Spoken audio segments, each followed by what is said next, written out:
Olá, tudo bem? Eu sou Maria Rita Werneck. Estamos começando mais um ADM Incast, que te mostra que a administração está em tudo. Bom, para a gente iniciar o programa, eu já vou te pedir um like.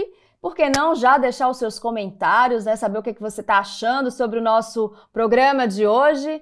E também, se você não é inscrito ou inscrita no nosso canal, no canal Serviço da Administração, aproveita e se inscreva agora.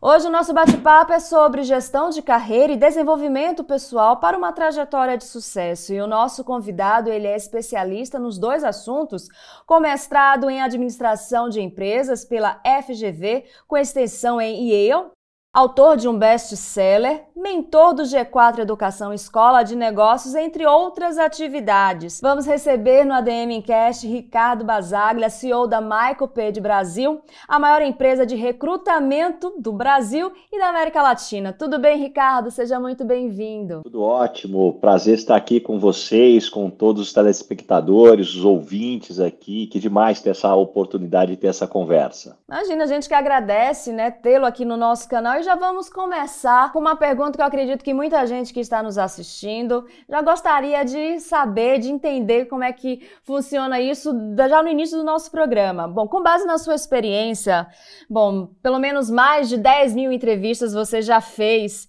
e, de acordo com isso, eu gostaria de saber, na sua visão, quais foram os principais erros que você identificou nos candidatos que você entrevistou e os acertos, né, que te fizeram finalizar uma contratação. O que eu acredito é que depois de conversar com tanta gente, dentro dessas 10 mil conversas, que são entrevistas, cafés e reuniões que eu tive também com muitos clientes, talvez de tudo que eu já escutei em entrevistas e histórias que eu acompanhei, hoje eu posso afirmar que talvez os dois grandes fatores que fazem com que as pessoas parem de crescer na carreira ou tropecem na carreira têm a ver com ponto cego e 2, arrogância.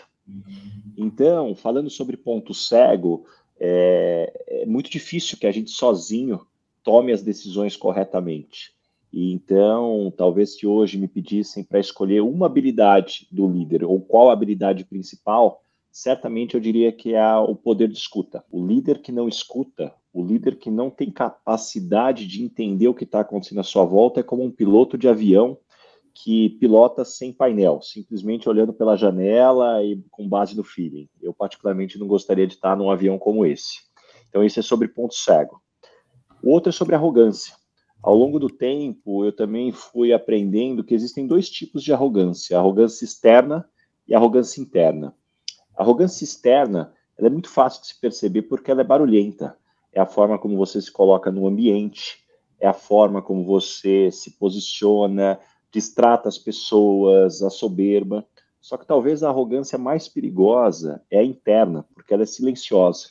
É quando você acha que você não tem que aprender mais, é quando você acha que aquela pessoa você não tem nada para escutar, quando você entra numa discussão apenas esperando a sua hora de falar. E quando eu trago essa informação sobre a arrogância interna, se eu fizer uma pergunta para a maior parte das pessoas, você é arrogante internamente? Pouquíssimas pessoas diriam que sim, mas verdade seja dita, todos nós somos arrogantes, internamente falando, dependendo da circunstância, dependendo do momento, ou dependendo da pessoa que nós estamos falando. Então, acho que isso traz muitos insights aí para a gente nesse bate-papo. Com certeza, Ricardo. E aproveitando, né, já sobre essa questão dos sentimentos que cada um traz consigo, quando uma pessoa assume um cargo de liderança, ela tem a expectativa sobre aquele cargo, a expectativa sobre o próprio desempenho, também a vaidade.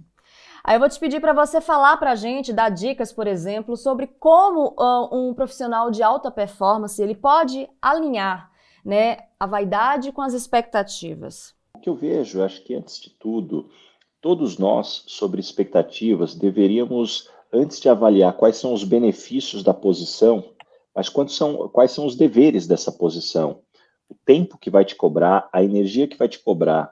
As pessoas subestimam o preço de ser um líder, o preço de você lidar com uma pressão, o preço de você estar disponível, o preço de você de todos terem a expectativa que você esteja bem na maior parte das vezes. Então esse talvez, para mim, seria um grande elemento da gente falar assim, puxa, vamos alinhar as expectativas em relação ao que é esperado de um líder, para que a partir daí eu consiga efetivamente me posicionar e com a disposição para se pagar esse preço. Talvez esse seja um dos grandes elementos para a gente colocar aí sobre esse posicionamento do líder. Excelente, Ricardo. Bom, ainda falando sobre profissionais de alta performance, no mercado de trabalho cada vez mais competitivo, como esses profissionais podem se destacar? Quais são as principais habilidades, os principais fatores, né, que eles podem adotar, desenvolver para ter esse destaque? Eu acredito que quando a gente fala em habilidades, eu vou trazer um conceito que eu gosto bastante, que é o conceito de lugar de potência. Esse é o motivo de eu ter escolhido essa expressão para o nome do meu livro, o nome do meu podcast, o programa que eu tenho na Rádio Eldorado, todos eles têm o nome de lugar de potência. Lugar de potência, na minha definição, é quando você cruza o melhor que você tem para entregar para o mundo com o que o mundo tem necessidade de consumir. Então não adianta também você querer entregar algo para o mundo que o mundo não tem necessidade de consumir. Eu tenho comigo que dificilmente você vai ser feliz ou vai ter sucesso fora do seu lugar de potência. Só que a maior parte das pessoas, quando eu falo lugar de potência, talvez remete a um conselho muito errado que as pessoas receberam, que é aquele conselho de carreira, escolha uma coisa e seja o melhor naquilo. Esse talvez, hoje com a minha experiência, eu vejo que é um dos piores conselhos que você pode dar para alguém. A não ser que essa pessoa queira ser um atleta olímpico. Aí sim, escolhe uma coisa e seja o melhor naquilo. As pessoas de sucesso que eu entrevisto, uma característica em comum que eu vejo, é que elas não são as melhores em uma coisa. Elas são acima da média em várias coisas. Isso, para mim, é uma virada de chave importante. Eu gosto muito de uma passagem que foi escrita na biografia do Scott Adams. Para quem não se lembra, Scott Adams é o criador do Dilbert, que é aquela tirinha ali, aquele quadrinho do mundo corporativo, que faz humor aí sobre o que a gente vive na empresa. E o Scott Adams, ele escreveu na biografia dele mais ou menos assim: eu sempre fui um bom desenhista, mas não a ponto de ser considerado um artista. Eu sempre fui uma pessoa engraçada, mas não a ponto de ser considerado um humorista. Eu sempre fui uma pessoa que conhecia muito do mundo corporativo, mas não a ponto de ser considerado um grande líder empresarial. Mas quando eu reúno esses três elementos, eu conquisto um posicionamento que até hoje ninguém conseguiu me alcançar. Isso é lugar de potência. O mesmo, inclusive, vale quando as pessoas me perguntam, poxa, Baza, mas que legal, hoje você está nas redes sociais, no Instagram, no LinkedIn, tem o podcast, a coluna no Estadão, a Rádio Eldorado, se juntar todo mundo que me acompanha, são quase 3 milhões de pessoas impactadas por mês.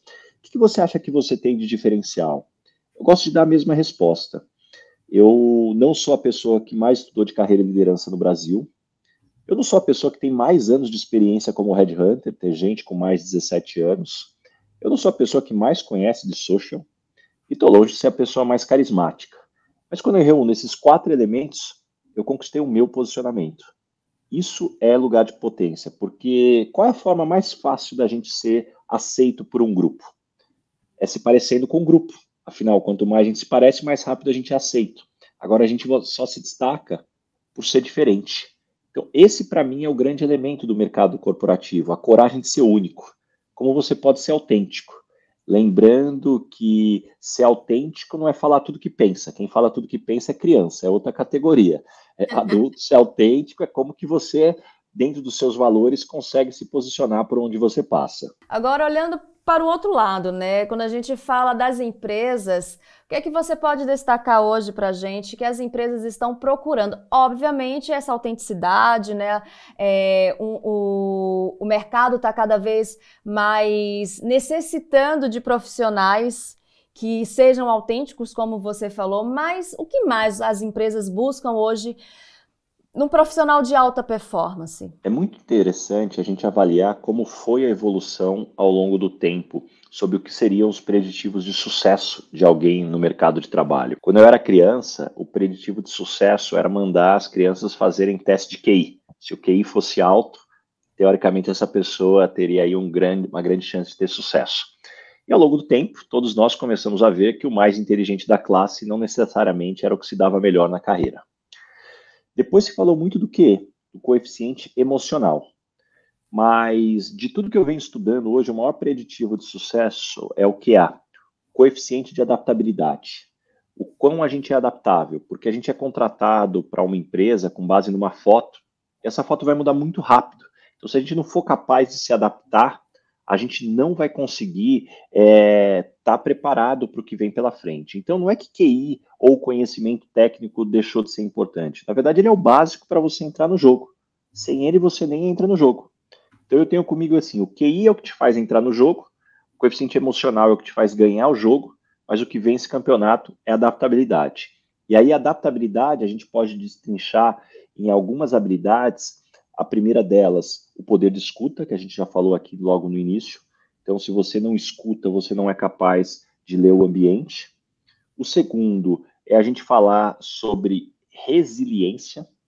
Então, como que a gente pode ser capaz de navegar por períodos difíceis para que a gente possa construir. Talvez esse seja um elemento de muita dificuldade. É importante a gente dizer que para quase todas as pessoas, antes de dar certo, vai dar errado várias vezes. Em algumas vezes você vai talvez pensar em desistir, mas esse é o caminho para que você possa construir. Depois a capacidade de aprender, ela acaba sendo fundamental. E eu fecharia com discernimento. O que é discernimento? Discernimento é a sua capacidade de pegar a sua experiência, as suas habilidades e cruzar com a tua leitura de cenário do que está acontecendo. Discernimento é a principal habilidade de um líder, à medida que é esperado que o líder esteja tomando sempre decisões. E discernimento é a base, é a matéria-prima para você escrever bons prompts no ChatGPT ou no Bard ou qualquer outra ferramenta de inteligência artificial. Então, acho que esses elementos aqui que a gente traz dão pistas importantes do que vem pela frente. Agora a gente consegue definir ou trazer aqui para o nosso programa quais são os segmentos de mercado que mais estão contratando atualmente, o setor de tecnologia, o setor hoteleiro, né, com essa retomada do turismo, principalmente aqui no Brasil, incorporadoras, como é que você está acompanhando isso? Quando a gente olha para o que passou no mercado em 2023 e como o 2024 começou, vamos começar pelos mercados que foram mais impactados. Eu colocaria o mercado de tech, onde a gente teve um número de demissões muito grandes na maior parte das organizações, e o mercado de financial services, então banking de maneira geral. Esses foram mercados muito duros, com muito menos oportunidades do que comparado a anos anteriores. Aqui no Brasil, não dá para a gente falar de oportunidades sem citar o agro, ainda que talvez o ritmo do crescimento não ser na mesma velocidade como foi em alguns anos, a representatividade, o impacto, a transformação, ela é fundamental.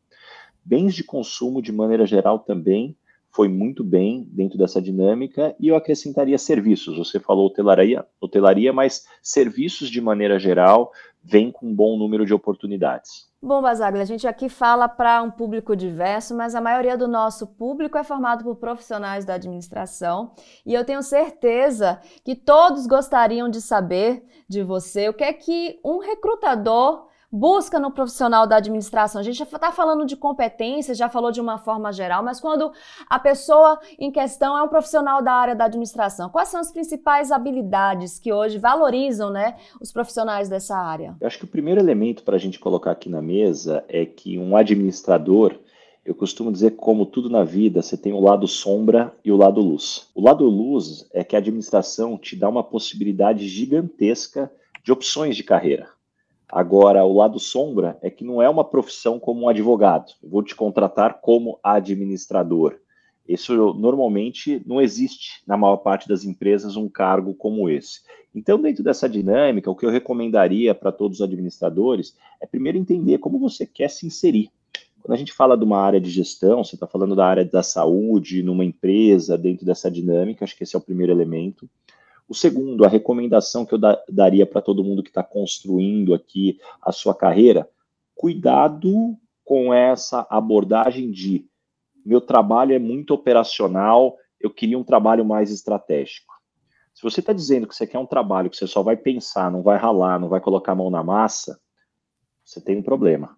Além de serem poucos, os trabalhos como esse é extremamente disputado. A maior parte dos trabalhos, eu estou falando de gerente, de diretor, de vice-presidente, de CEO, é muita mão na massa, é muito mais operacional do que todas as pessoas gostariam, então é o preço que se paga nessa construção também dentro dessa dinâmica que eu colocaria para todo mundo. Agora, uma curiosidade, Basaglia. Como é que fica o trabalho de vocês quando uma empresa ela não especifica exatamente, né, o tipo de função que ela quer? Por exemplo, é possível vocês identificarem que uma empresa ela está precisando, por exemplo, de um profissional da administração, uma vez que a descrição do cargo que ela está necessitando não é claro, não é específico? Vocês conseguem ter essa noção e chegar até a empresa e falar, olha, não é bem isso que vocês estão precisando de tal perfil.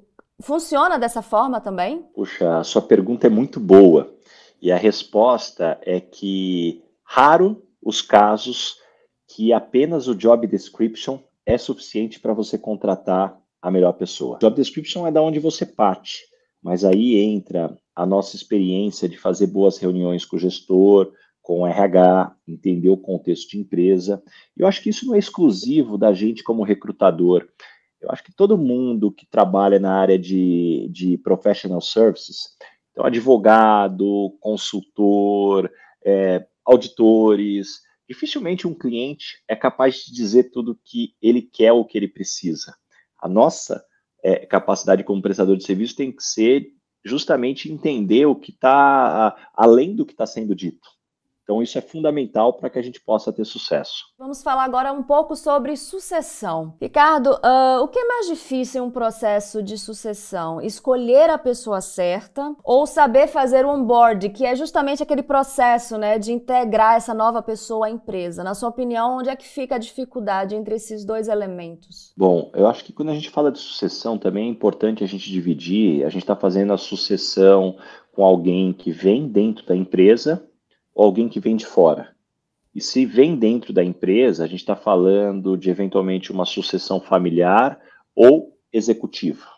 E quando se traz alguém de fora num recrutamento. Então isso também traz ramificações que podem trazer desafios diferentes. O elemento que você trouxe é muito interessante, porque a minha pesquisa de mestrado na FGV, a minha dissertação, foi justamente sobre onboarding. Estou aqui na Michael Page há 17 anos e depois de tanto tempo recrutando, eu sempre me perguntava, puxa, apesar de a gente recrutar a pessoa certa, por que muitas vezes algumas pessoas tinham mais desafios, outros tinham menos desafios? Quais eram os elementos? E o onboarding, que é a integração, vem justamente para responder uma parte desses desafios. Hoje é estimado que para você ter sucesso quando chega alguém, 50% é uma boa contratação e os outros 50% é o onboarding, como que você integra as pessoas.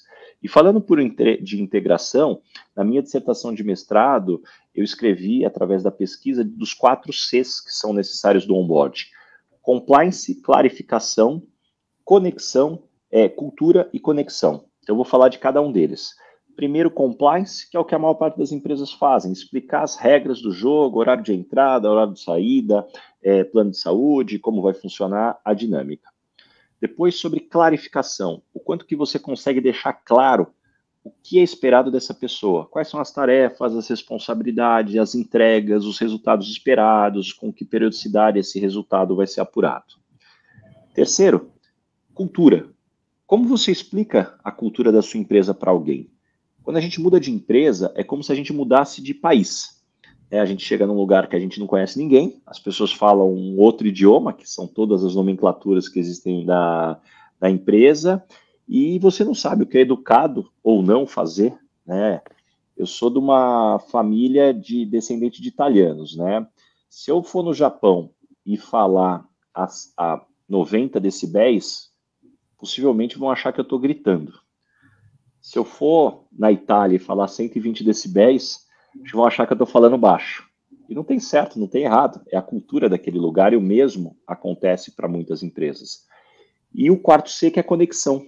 Como é que eu crio um mecanismo para que as pessoas novas que estão chegando se conectem com quem está há mais tempo? Isso acaba sendo fundamental. E isso tudo que eu estou falando de integração, de onboarding, não é só para quem é novo e está chegando na empresa.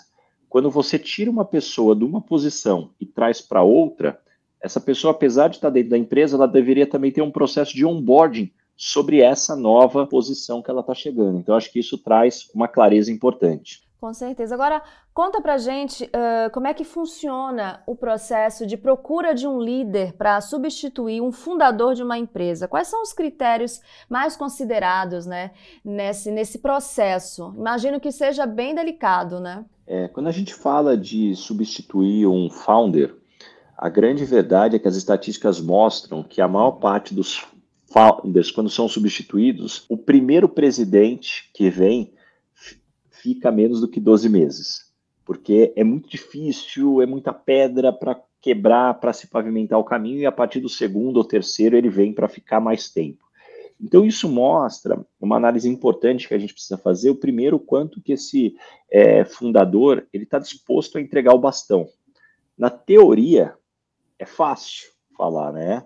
Agora, na prática, é desafiador. Até que autonomia você quer dar para a pessoa? Como que você alinha essas expectativas a partir daí? Então, esses são elementos fundamentais para a gente ter ali dentro do radar e, claro, olhar a cultura da empresa, quais são os desafios para se chegar na melhor pessoa, ter uma boa contratação, depois uma boa integração e uma boa um bom jogo combinado entre esse founder que está saindo dessa pessoa que está chegando. Bom, Ricardo, aqui durante as entrevistas que a gente faz no nosso podcast, tem sido perguntado bastante sobre essa integração entre as diversas gerações no ambiente corporativo e as empresas se adaptarem a essa realidade única, né? Nunca antes na história, mais de umas 5 gerações, se eu não me engano, estão, né, juntas, reunidas nesse mesmo momento, desenvolvendo, trabalhando, trocando. Aí vem a minha pergunta, Ricardo,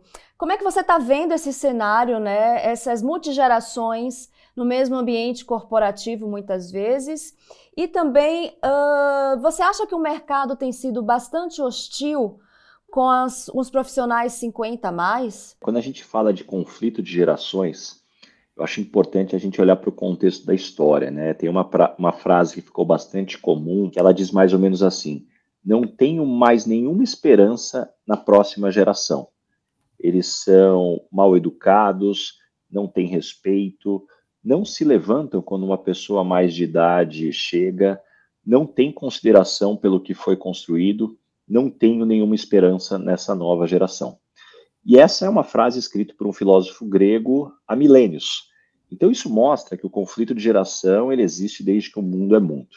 Eu costumo dizer que quando a gente fala de conflito de geração, existem 2 grupos, os provocadores e os provocados. Quando a gente é jovem, a gente está no grupo dos provocadores. E se hoje talvez você está se sentindo provocado, sinto lhe informar que a idade bateu, então você passou para o outro grupo. Tem um outro elemento também que tem um contexto para mim, que é uma mudança na forma como a sociedade lida com expectativas. Olhando para a história, a gente vê que boa parte da sociedade foi construída com base na narrativa da postergação da felicidade. As religiões, né, a maior parte delas foram com base nesse preceito. Então não importa se a sua vida agora está sendo ruim, se você não está bem, mas se você seguir os dogmas, lá na frente você vai ser feliz. Esse é o preceito da maior parte das religiões. E isso veio para muito do que existe na sociedade, né? As histórias de crianças, os 3 porquinhos, o porco certo é o porco velho, que constrói a casa de cimento, não o que constrói a casa de madeira ou de palha. Isso chegou no início do século passado para as carreiras, aonde o que se falava para os profissionais era: não importa que você não gosta do que você faz, você não gosta do seu emprego, trabalhe, se aposente, e quando você se aposentar, você vai usufruir da vida. Então, a postergação da felicidade. E hoje, essa narrativa não cola mais.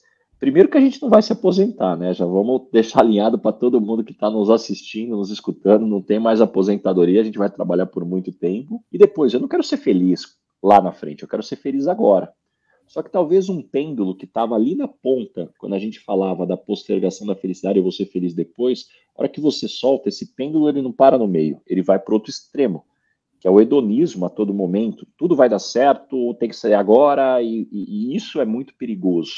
Então eu acho que tem um equilíbrio aqui da gente lidar com essa dinâmica, E quando a gente fala dos profissionais 50 a mais, eu acho que a gente tem um desafio no Brasil que ele vem evoluindo, mas ainda tem um espaço muito grande. Historicamente, para que a gente olhava para a demografia do Brasil, um país historicamente jovem. Então, de alguma forma, ficou-se dentro do mercado de trabalho muito forte o conceito, quero contratar os jovens dentro dessa dinâmica, aliado a um segundo desafio, que na maior parte das empresas, da forma como se vê nas corporações, uma forma errada de se ver é que, puxa, se você não virou líder até os 30 e poucos anos, você deu errado na carreira. O que é um absurdo você falar isso, né? Aí a importância de você ter uma carreira em Y, você quer ser líder, você quer ser um especialista, muitas vezes você perde um excelente especialista e ganha um péssimo gestor.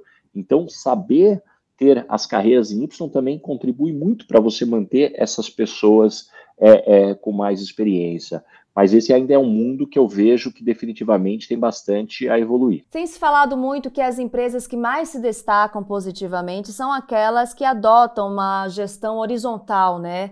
Que é justamente aquela gestão onde todos tomam decisões, não há aquela hierarquia estruturada. Mas aí vem a minha pergunta, no discurso é muito bonito, né, a gestão horizontal onde todos participam, mas e no dia a dia, como é que isso pode funcionar, uma vez que a empresa precisa também respeitar algumas, não vou chamar de regras, mas tem questão dos organogramas, né, as conduções do dia a dia. Então, vamos falar assim, na prática, como é que a gestão horizontal funciona positivamente? O que eu acredito é que a gestão horizontal ela é um caminho, mas a gente precisa dimensionar o quão horizontal ela é. Existem alguns desafios. Primeiro, que existem muitas teorias que nos mostram que o número ideal de reportes que alguém deveria ter dentro de uma área corporativa, não estou falando no ambiente de fábrica, a gente não deveria ter mais do que 6 a 8 pessoas reportando diretamente para eu conseguir ter tempo para olhar para o desenvolvimento, para a performance de cada uma dessas pessoas. Então, uma estrutura horizontal que tem muita gente pendurada em um só líder, ela pode primeiro começar a se tornar ineficiente. Um dos grandes pontos do que se fala de uma estrutura horizontal é para que as pessoas se sintam escutadas e envolvidas. Então, se você também tem um líder que tem muita gente, vai ficar cada vez mais difícil você conseguir escutar todo mundo. Todo mundo que já participou de uma reunião com mais de 10 pessoas sabe que essa reunião começa a ficar ineficiente dentro dessa dinâmica. E o outro elemento é que a maior parte das pessoas que eu vejo entrando no mercado de trabalho são a favor de uma liderança mais horizontal, mas essas pessoas querem se tornar líder o quanto antes. Então fica uma dicotomia, mas eu quero horizontal, mas não, eu quero ser o líder. Então também acho que esse é um cuidado que tem que se ter, e eu acho que o mais importante é a gente não achar que uma fórmula pronta enlatada, vai funcionar para todas as empresas. Acho que cada empresa tem um contexto. Não adianta a gente ler o livro do Netflix e não levar em consideração que o Netflix tem uma cultura de contratar só gente bastante sênior. Então é mais fácil você lidar com a autonomia. Se você tem uma estrutura onde você não tem recursos só para contratar gente sênior, você não vai poder, talvez, dar toda a autonomia como se dá quando você só tem gente sênior. Então, eu acho que olhar o contexto ele é fundamental. Bom, antes de continuarmos aqui o nosso bate-papo com o Ricardo, eu gostaria de lembrar que ele estará também na revista ADM Pro, revista aqui do CRA São Paulo, que você acompanha no portal da ADM Pro, admpro.crasp.gov.br, ou se você é registrado aqui no CRA São Paulo, você recebe o exemplar no endereço cadastrado. Acompanha também essa entrevista exclusiva. Recado dado, vamos falar agora um pouquinho sobre como é que você está definindo esse momento tecnológico, né? Eu quero muito saber a sua opinião, porque eu sei que você faz parte de uma geração que começou a trabalhar com a internet no Brasil numa época que a tecnologia era muito incipiente, né? Como é que você vê todo esse avanço? Conta pra gente. Puxa, isso é uma pergunta que me traz muitas lembranças, porque hoje eu sou conhecido por falar de carreira. Então, muitas pessoas talvez podem ter a falsa impressão que eu sou o exemplo de alguém que soube planejar a carreira desde o início. Mas a grande verdade é que eu sou formado em tecnologia, até meus 20 e poucos anos de idade eu tinha convicção que eu ia ser um programador, porque eu era extremamente tímido. Então, meu sonho era trabalhar num data center falando com o menor número de pessoas. Então, isso diz o quanto a gente sabe muito pouco do que a gente vai ter na nossa carreira ao longo da vida.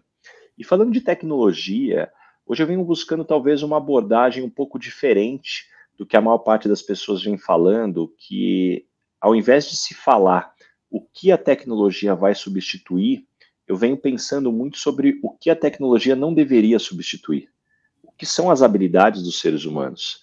Então, a hora que a gente para analisar, na década de 40 ou 50, se já existisse inteligência artificial naquela época, eu não tenho a menor dúvida que a gente mandaria o homem para a Lua de forma mais barata, mais segura, mais eficiente, mais rápido.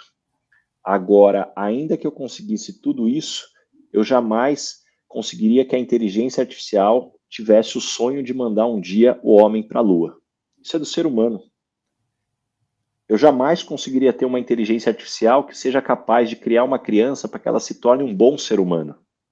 Então, de novo, esses são os elementos que eu vejo que é importante a gente falar para poder calibrar essa dinâmica da inteligência artificial. Então, na sua opinião, não faz sentido esse medo, né, que as pessoas têm de perder, por exemplo, os seus cargos para a inteligência artificial? Você acha que, como é que você vê até essa crítica, né, das pessoas em relação à inteligência artificial, o medo da ocupação do espaço do humano? Tem uma máxima que ficou bastante conhecida, que a inteligência artificial não vai substituir os profissionais, todos os profissionais, mas os profissionais que não aprenderem inteligência artificial, não tirarem o máximo de inteligência artificial, serão substituídos por outros profissionais que fazem um bom uso de inteligência artificial. Então, para mim, esse é o grande conceito. É estimado que a gente deva ter pelo menos de 4 a 6 carreiras ao longo da vida, com toda a evolução que a gente está vivendo. Então, sobre substituir o ser humano, o que eu acredito é que a tecnologia pode substituir emprego, não trabalho. Trabalho sempre vai existir. O mundo se transforma, as empresas se adaptam e existe a necessidade de alguém desempenhar aquela atividade. Mas os empregos, hora ou outra, da forma como são configurados, eles se tornam desnecessários. Mas ainda falando sobre o impacto da inteligência artificial, quais tipos de mudanças você acha que ela pode trazer no ambiente corporativo? A gente já está vendo aí a mudança na jornada de trabalho, a gente consegue hoje fazer o trabalho híbrido, que para muitas pessoas era uma ideia inimaginável. O que você acha que vem por aí com esse uso mais, como é que eu posso colocar, mais direcionado para o trabalho mesmo da inteligência artificial? O que eu vejo é talvez que a gente pode falar sobre o paradoxo de Moravec. O que é o paradoxo de Moravec? Ele nos mostra que até então o que a gente achava que era fácil se torna difícil para as máquinas. E o que era difícil se torna difícil para a gente, se torna fácil para as máquinas. Então, o que eu quero dizer com isso? O ser humano lidar com um alto volume de dados, uma complexidade de análise, para a gente isso é altamente complexo e vem se tornando cada vez mais fácil as máquinas lidarem com isso. Agora, por outro lado, quando a gente fala de empatia, comunicação, essa escuta, o entendimento, talvez para a gente sempre foi tão básico, mas como a gente pode fazer uma máquina fazer isso? É tão complexo. Então, eu acho que isso traz elementos fundamentais do que a gente vai viver daqui para frente. E eu acho que a transformação, ela vem para tudo que é operacional. Eu acredito que a melhor forma de você entender se a sua área corre risco é você olhar para as suas atividades e pensar que daqui um tempo você vai sair de férias. Se você é capaz de escrever um manual, consegue entregar para outra pessoa e essa pessoa executar mesmo sem experiência na sua atividade, existe uma chance muito grande de você ser substituído. Como eu gosto de dizer, né? Se você não quer ser substituído por um robô, não haja como um robô na empresa. Muito bom. Então não tenhamos pânico, gente. Dá para se organizar tudo com conhecimento, aperfeiçoamento, né, Ricardo? O importante é a gente permanecer aprendendo sempre. Bom, Ricardo, agora voltamos, né, a falar sobre desenvolvimento de potência, faz parte do nosso tema principal.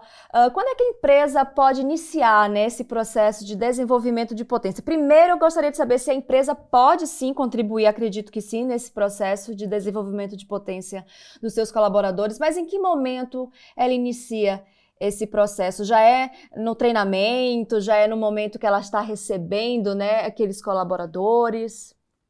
O que eu vejo que é muito importante é que o futuro, da forma como eu enxergo, a cultura das empresas de sucesso serão culturas do aprendizado contínuo. É quase que um ambiente de campus, no sentido de que, puxa, todo mundo aprendendo, todo mundo ensinando, não necessariamente treinamentos formais, quadrados, estruturados, mas tem que ser algo dinâmico, que também passa por treinamentos mais formais, mas não é só isso. É como que a gente pode ter uma dinâmica de estar sempre aprendendo. A empresa deveria olhar para isso desde o primeiro dia do funcionário. Então, como que você pode ter um ambiente de aprendizado contínuo, lembrando que a empresa, ela como plataforma, ela facilita e acelera, mas parte do profissional a intencionalidade. Sem intencionalidade, do lado do profissional, não existe nada que a empresa possa fazer para que esse profissional se desenvolva. Então, esse é um elemento fundamental. Agora eu gostaria de saber, a partir do seu exemplo, né, como você conduziu a sua transição de carreira, você que já nos contou que veio da área da tecnologia, como é que foi essa transição da área da tecnologia para a área de recrutamento, quais foram os principais erros e acertos nesse momento, né, nessa movimentação? A grande verdade é que eu tive muita sorte, porque num momento que eu estava bastante me questionando sobre continuar ou não nessa área técnica, eu vim fazer uma entrevista aqui na Michael Page, não conhecia esse mundo de recrutamento, e descobri que a Michael Page tinha um modelo de trazer pessoas que vinham da área ao qual recrutava. Então a gente tem engenheiro recrutando engenheiro, advogado recrutando advogado, e na época, isso no final de 2006, a empresa estava estruturando começar uma área de recrutamento de tecnologia. Então eu pude trazer o conhecimento que eu tinha de tecnologia e aprender a recrutar. Então isso para mim foi uma transição de uma forma estruturada, porque a empresa já tinha esse modelo onde em outras áreas, advogados, engenheiros fizeram também essa transição, mas o que eu vejo é muito quanto que você está aberto ao novo e desapegar. Eu me lembro que logo que eu comecei a trabalhar como recrutador, eu ficava olhando o sistema que a gente usava e identificando todas as falhas de como poderia melhorar o sistema. E aí até que eu fui falar com o meu gestor, ele me deu um feedback e me marcou. Ele falou assim, olha, você foi contratado para recrutar. Se você quiser ficar olhando onde o sistema pode melhorar, a gente talvez vai ter que procurar uma posição para você na área de tecnologia. Aqui é recrutamento. Então, de novo, como é que você vira o chip do que é esperado de você? Bom, agora vamos falar um pouco mais, né, sobre o Ricardo Basaglia, também chamado de Basa. Eu vi que você é do interior, sempre gostou de assuntos que nerds gostam, né? Pejorativamente falando, assuntos que nerd gosta, e que acabou sendo o primeiro da família a fazer a faculdade. Conta pra gente quando você começou a traçar a sua carreira profissional, Basa. Talvez a grande verdade, por eu ser de São José do Rio Preto, eu estudei minha vida inteira em escola pública, ninguém da minha família tinha feito faculdade. A hora que eu olhava para esses executivos de sucesso na capa da revista ou na TV, eu via quase que todos eles como quase alienígenas, de tão inteligentes, de tão preparados, de tão distantes da minha realidade. Depois que eu me formei e me mudei para São Paulo, foi muito bom a gente começar a ter contato com essas pessoas em maior ou menor grau, para ver que eram pessoas normais, muito capacitadas, porque se esforçaram, estudaram, correram atrás. Então, ao longo do tempo, principalmente depois que eu comecei a entrevistar executivos, foi ficando cada vez mais claro para mim que eu não acredito em pessoas extraordinárias. Eu acredito em pessoas normais que, com muito talento, dedicação, esforço, são capazes de fazer coisas extraordinárias. Então, esse para mim foi uma virada de chave muito importante. E a outra virada de chave muito importante também, para mim, eu fui descobrir em sala de entrevista que a maior parte das pessoas de sucesso também tem seus medos, inseguranças, seus questionamentos, mas as pessoas entendem que isso é perfeitamente normal e ainda que elas tenham, elas seguem em frente, elas continuam. E isso também foi uma outra virada de chave muito importante para mim. Então, dentro dessa dinâmica, para mim, é daí o elemento onde muito se fala sobre a evolução do mercado de trabalho, e para mim, sem dúvida nenhuma, a chave está na educação. Podemos dizer que você tem experiência de trabalhar com diferentes companhias, diferentes perfis, e isso engloba culturas empresariais diferentes, culturas pessoais diferentes. Como é que você se prepara, Baza, para transitar por todas essas variáveis, né? De modo que você consiga, né, identificar um talento, consiga, de forma até, como é que eu posso dizer, impessoal, né, fazer todo esse processo de recrutamento, que é necessário ter esse distanciamento, né? Como é que você se prepara para realizar o seu trabalho? Talvez o maior desafio que nós temos, e não é só no meu trabalho, é como seres humanos, é desligar o nosso botãozinho de julgamento, porque a gente julga tudo e a todos a todo momento. E esse julgamento, ele faz com que tudo que a gente concorda, a gente acha que o outro, a outra pessoa está certa. Tudo que a gente discorda, a gente fala que essa pessoa está errada. Então, quando você entra numa empresa, se eu deixar o meu julgamento ligado, eu vou querer começar a julgar se aquela cultura é certa ou errada com base na forma como eu gostaria de trabalhar. Isso é um erro, até porque não existe cultura certa ou errada. Existe a cultura e a partir daí como você busca pessoas que se adequem àquela cultura. Porque quanto mais distante for a pessoa que você contrata da cultura da empresa, maior a chance de você trazer problemas sérios para aquela pessoa e para a própria performance do time ali aonde vai estar inserido. E o mestrado? Por que você resolveu fazer mestrado em administração? Que momento foi esse? Quais foram os resultados, né, dessa dedicação? A hora que eu olho para a minha formação antes do mestrado, ela tinha sido puramente técnica. Formação em tecnologia, pós-graduação de análise de sistemas orientada a objetos, é muito técnico. E aí eu já era um diretor executivo aqui na Michael Page, então eu tive a oportunidade de ter um crescimento orgânico, passo a passo, e eu sentia que me faltava fundamentos de gestão mais sólidos para que eu pudesse desempenhar melhor o meu papel. E aí com isso eu falei, puxa, deixa eu agora eu mergulhar para fazer algo com mais profundidade, então aí eu busquei esse mestrado na FGV, então eu fiz o MPA lá, onde, puxa, é aquele tipo de curso que você olha e fala, nossa, ainda bem que eu fiz antes de ter filho, que minha vida estava um pouquinho mais tranquila, com filho pequeno agora não ia ser fácil, não.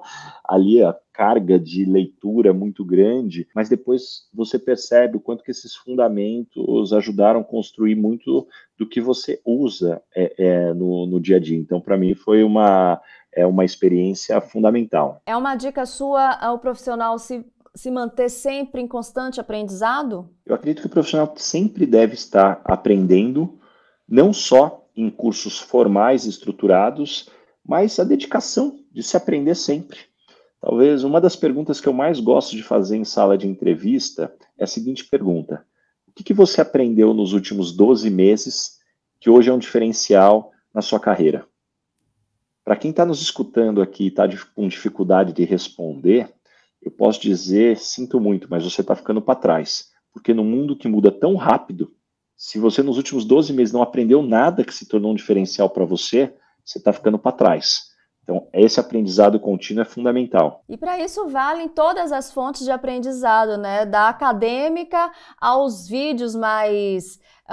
os vídeos de YouTube mesmo que trazem assuntos que você acha que vai agregar na sua profissão. Tô certa, Basaglia? Tudo. Eu acho que todo conteúdo, seja vídeo no YouTube, podcast, eu acho que tudo que é conteúdo, a beleza é que hoje a diversidade de formatos faz com que a gente possa, a gente se conhecer e entender que formato que a gente digere melhor. Tem gente que não tem tanta concentração para ler, mas é capaz de se dedicar a um vídeo ou a um áudio. Então é menos amor à plataforma e mais amor ao conhecimento e à evolução. É isso aí. Bom, a gente está caminhando para o finalzinho aqui do nosso programa. Daqui a pouco vem uma dica de leitura que eu tenho certeza que você vai adorar. Mas, por enquanto, eu quero saber do Basaglia como é que você se prepara para desenvolver a comunicação que você faz hoje. Como a gente já mencionou, são impactadas pelas redes sociais, pelos meios de comunicação do Basaglia, mais de 3 milhões de pessoas. E isso a gente sabe que são pessoas de diferentes culturas, idades, regiões, desejos, interesses. E você acaba atingindo essas pessoas também em pontos muito pessoais, como essa questão do autodesenvolvimento. Como é que você, uma pessoa que se considera tímida, porque eu vi você falar isso numa entrevista, que você é uma pessoa tímida, como é que você desenvolveu nessa sua comunicação para conseguir falar com públicos tão diferentes? Puxa, eu certamente tenho muito para continuar me desenvolvendo, mas eu acredito muito na teoria das 10 mil horas do Malcolm Gladwell. Você colocar energia para se desenvolver. E essa é uma história muito interessante, porque quando eu comecei em 2019, produzir conteúdo na internet, eu me vi em algum momento em 2019 fazendo live para 3 mil, 4 mil pessoas, levando conteúdo. E eu me lembro que quando eu comecei a me expor em redes sociais, chegou um determinado momento que começaram a vir algumas críticas dentro e fora da empresa. Pessoas falando, puxa, Baza, mas você é CEO de uma multinacional, virou blogueirinho, virou influencer, o que você está fazendo, né? Eu nunca me preocupei com esse tipo de julgamento, estava impactando muita gente, super feliz lá, tocando minha vida. Eis que chega a pandemia. E aí, com isso, essa experiência que eu vinha tendo em redes sociais, falando com muita gente, apesar das críticas, eis que chega a pandemia, em março de 2020, e aí temos que pedir para as pessoas trabalharem de casa, a comunicação com o cliente se torna toda virtual, e aí naquele momento eu começo a reunir todo o time e falar, olha, vamos fazer as reuniões, empresa inteira, virtual, muito webinar, com cliente, conteúdo sendo passado, aí é isso que eu começo a receber alguns feedbacks. Nossa, Baza, que desenvoltura para falar com as câmeras. Nossa, que demais aqui essa oportunidade que a gente está tendo aqui de ter você se comunicando dessa forma, nesse momento.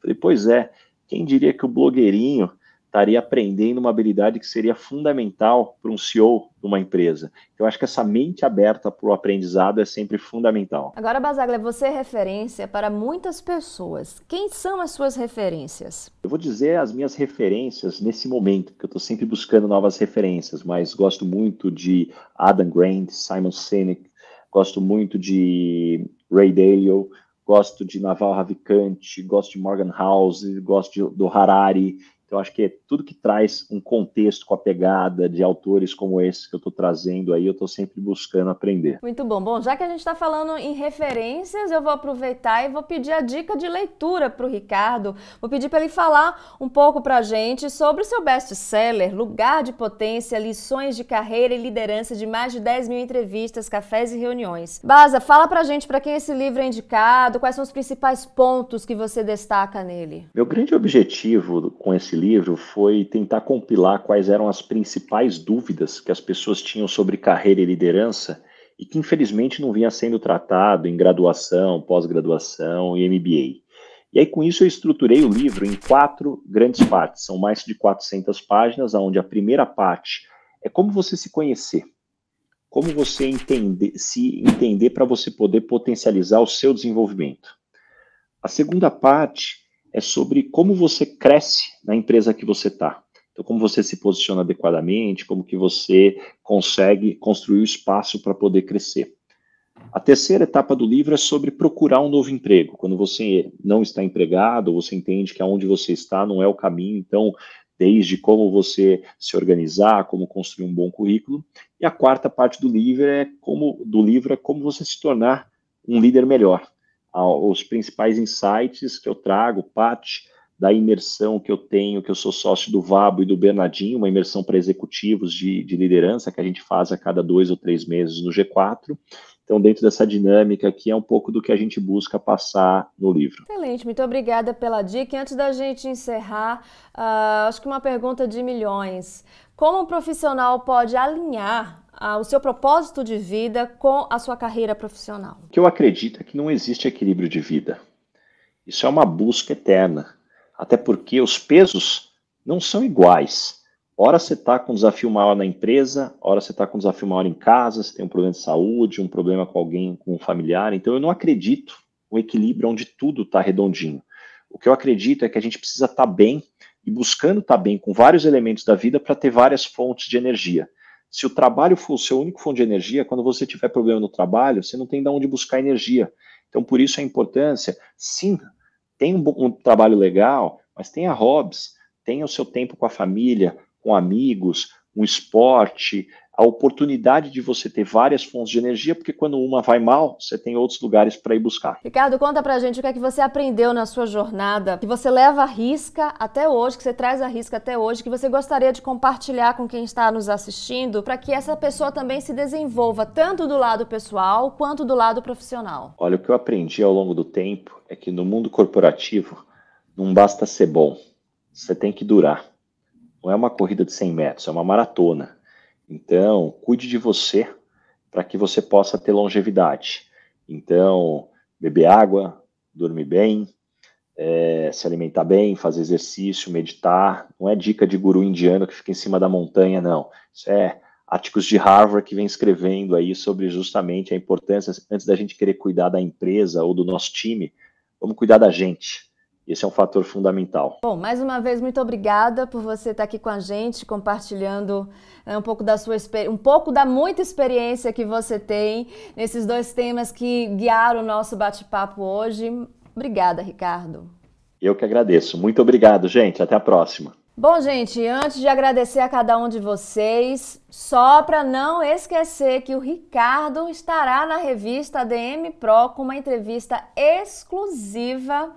E você pode acompanhar essa matéria no nosso portal admpro.crasp.gov.br. Ou então, se você é registrado aqui no Conselho, você vai receber no endereço cadastrado aqui o nosso exemplar. Tá bom? Muito obrigada pela audiência de vocês que estão aí no nosso canal, aqui no nosso canal, no canal Serviço da Administração. Se inscreva se ainda não for inscrito ou inscrita, deixe seu like, seus comentários. E você que está me ouvindo no Spotify, muito obrigada pela sua audiência. Sou Maria Rita Werneck e espero vocês no próximo ADM Cast. Tchau, tchau!